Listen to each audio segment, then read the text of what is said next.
comme dans les précédentes régions déjà visitées par le pasteur Meignier depuis le début de l'année, la puissante main du Seigneur a été aussi clairement visible dans la région des Lifou qui a tenu sa 4e convention régionale. Convention qui a été marquée par des témoignages issus des ministères rendus par nos missionnaires dans cette région. Celle qui tient le micro se nomme Ya Eugénie. Après 29 ans de concubinage et 17 ans dans la maladie, Eugénie a pu entrer dans la victoire du mariage et la guérison. Religieuse mais maladive et misérable, elle s'adresse à Dieu une nuit afin qu'il la délivre. Elle fait un songe où le Seigneur lui montre une assemblée et le pasteur qu'elle doit suivre. À son réveil, dans ses recherches, elle fait la rencontre des frères de la CMCI et leur pasteur qu'elle reconnaît avoir vu clairement en songe. Elle accepte Jésus par la suite, se répand de ses péchés et intègre l'assemblée. Eugénie n'est plus la même personne. Elle ne tardera pas à le faire savoir à son concubin. Je dis vraiment, monsieur, je vais te parler. Avant de lui parler, j'ai prié sur son cœur. Je dis vraiment,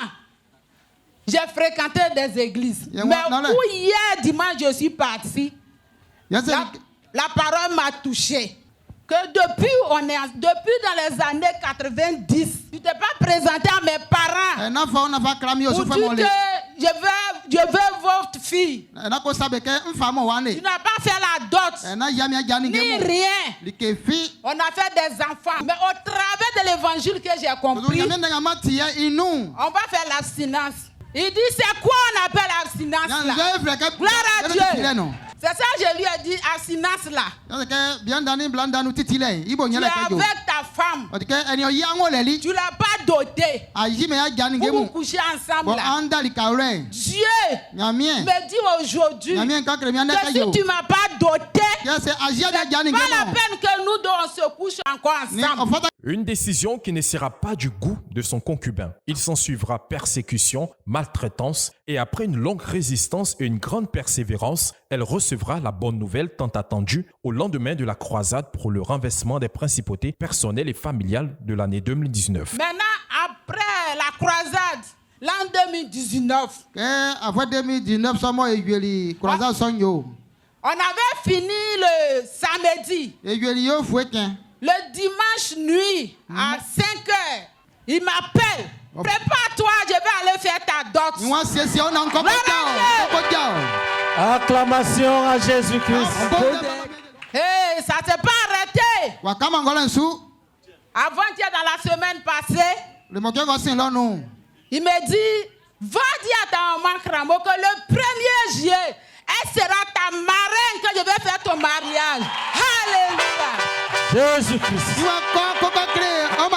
Par la suite, la sœur Eugénie sera opérée par les anges dans une vision, ce qui va entraîner sa guérison authentique d'un mal des reins qu'elle traînait pendant 17 ans. Elle a souffert à cause de son obéissance à Jésus. Mais Dieu remunait toujours ceux qui le cherchent. Aujourd'hui, c'est une femme heureuse et comblée. Une vie d'obéissance qui est un véritable modèle à suivre, surtout pour tous ceux qui vivent en concubinage. Et ce n'est pas tout. Dans la soirée du samedi, ce jeune frère du nom de Ousso Franck va aussi nous révéler qu'il était un grand sorcier. À son actif, 1600 personnes initiées et plus de 150 âmes dont il a ôté la vie. Une puissance satanique qu'il a héritée d'un génie de l'eau, se réclamant d'être son créateur. En effet, ce génie avait été sollicité par sa mère stérile pour qu'il vienne au monde. Étant aux ordres de ce démon qui avait tué ses 2 parents par la suite, Franck n'hésitait pas à accomplir sa mission en tant que sorcier et marié à la sirène des eaux.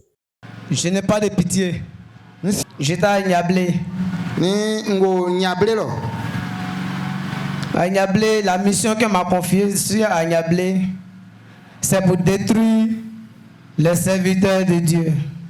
Le premier serviteur, tu es venu sur la ville d'Agnablé. J'ai troublé sa tête et sorti avec sa femme. Donc, son œuvre était tombée. Ils m'ont donné 2e couronne.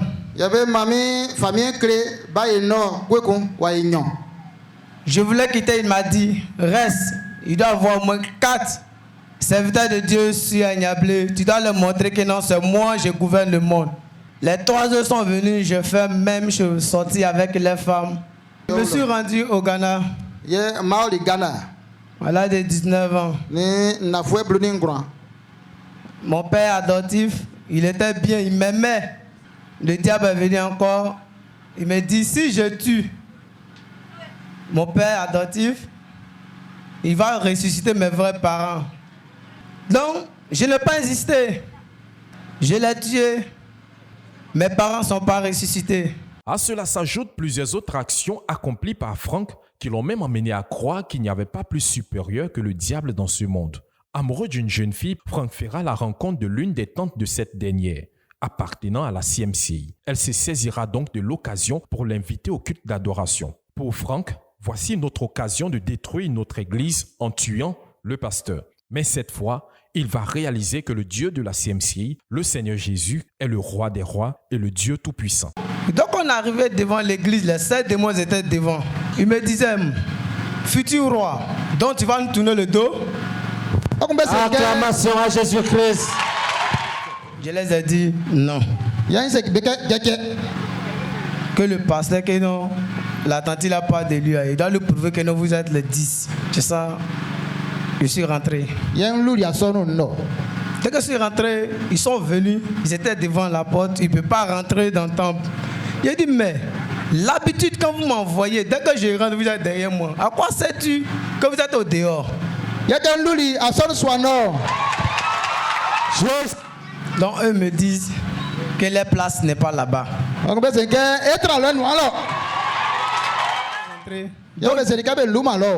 où j'étais assis, chaise qu'ils m'ont donné, que j'étais assis dessus, je cherchais l'âme de le pasteur, je ne le trouvais pas. Donc, l'endroit où j'ai trouvé l'âme du pasteur, il était encerclé. Des gens qui étaient bien blancs. Donc, chaque qui était assis, c'est l'impression que c'est comme s'ils ont mis feu en bas de chaise. Chaque était chaud, quoi. C'est ça, je me suis levé. En sortant même, il n'a pas dit à quelqu'un. Donc, quand je suis sorti, les 7 démons ont commencé à acclamer. Le pasteur prêchait. Donc, un coup, il a dit non, c'est le jeune homme qui est sorti, appelez-le. Donc, maman Yvonne allait me chercher. Donc, j'étais assis là. Chaque était chaud, quoi. Donc, je ne me retrouvais pas. Troublé et réalisant que le diable est un menteur, il décide de se donner à Jésus. Après sa repentance, son baptême et son brisement des liens, qui a été une bataille de plusieurs heures où la victoire est revenue à Jésus, Franck n'a plus de part avec le diable. Même plusieurs vies qu'il avait auparavant détruites ont été restaurées par Jésus. Aujourd'hui, c'est un homme délivré et heureux d'être un enfant de Dieu. Seul Jésus peut détruire la puissance satanique, la puissance des sorciers. Et ses bienfaits vont encore être proclamés le lendemain dimanche. Ce petit garçon, serein dans les bras de sa mère, la sœur parfaite, se nomme Yedoukoua Meunier Boniface. Oui, comme vous l'avez entendu. Il est le fruit de la puissance de Dieu et de l'imperturbable foi de sa mère. Le témoignage de la sœur parfaite remonte au 30 août 2020, lors du passage du pasteur Boniface Meunier à Bengoro. Mariée depuis plus de 2 ans, elle souffrait de douleurs abdominales et plusieurs signes avaient montré qu'elle était stérile. Femme de foi, elle s'est dit en elle-même que si j'arrive à embrasser le pasteur Meunier à la fin de la rencontre, je serai délivrée de la stérilité. Malheureusement, les salutations sont interdites à cause de la COVID-19 en cette période. Malgré le dispositif mis en place, elle réussira quand même à se frayer un chemin et embrassera le pasteur Meunier. Sur place, elle s'en rendra compte que les douleurs abdominales qu'elle ressentait à peine ont disparu. Parfaite, repart de la rencontre rassurée de sa délivrance. Les semaines qui vont suivre, elle découvre qu'elle est effectivement enceinte après 3 ans de mariage. Les mois d'après, elle accouche d'un garçon et le couple décide de lui donner ce précieux nom et fait de lui le disciple du pasteur Meunier. L'enfant s'appelle Yedoukoua Meunier Boniface.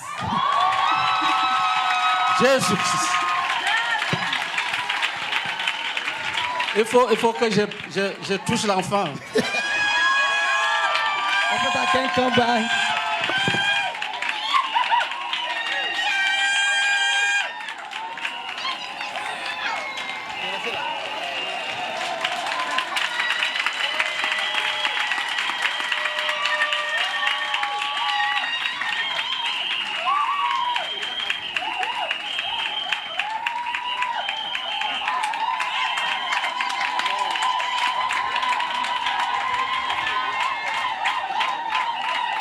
Quand la foi est vraiment mise en pratique, les miracles deviennent réalité. Et effectivement, une réalité pour la sœur Elisabeth à qui le Seigneur a béni avec 2 enfants et une autre grossesse après que le diagnostic médical affirmait qu'il était impossible pour elle d'enfanter. Dans la région des Lifou, des alcooliques chroniques sont délivrés, des vies brisées sont restaurées, des malades sont guéris. Le salut total est effectif dans cette région. La formation des disciples est effectivement en marche en Côte d'Ivoire. Dans les villes, les régions, comme dans les villages, l'évangile est proclamé, la repentance, le baptême et le ministère de brisement des liens malsains sont soigneusement enseignés et pratiqués. Les résultats sont palpables. Gloire soit rendue à Dieu pour son soutien indéfectible à nos missionnaires sur les champs de mission.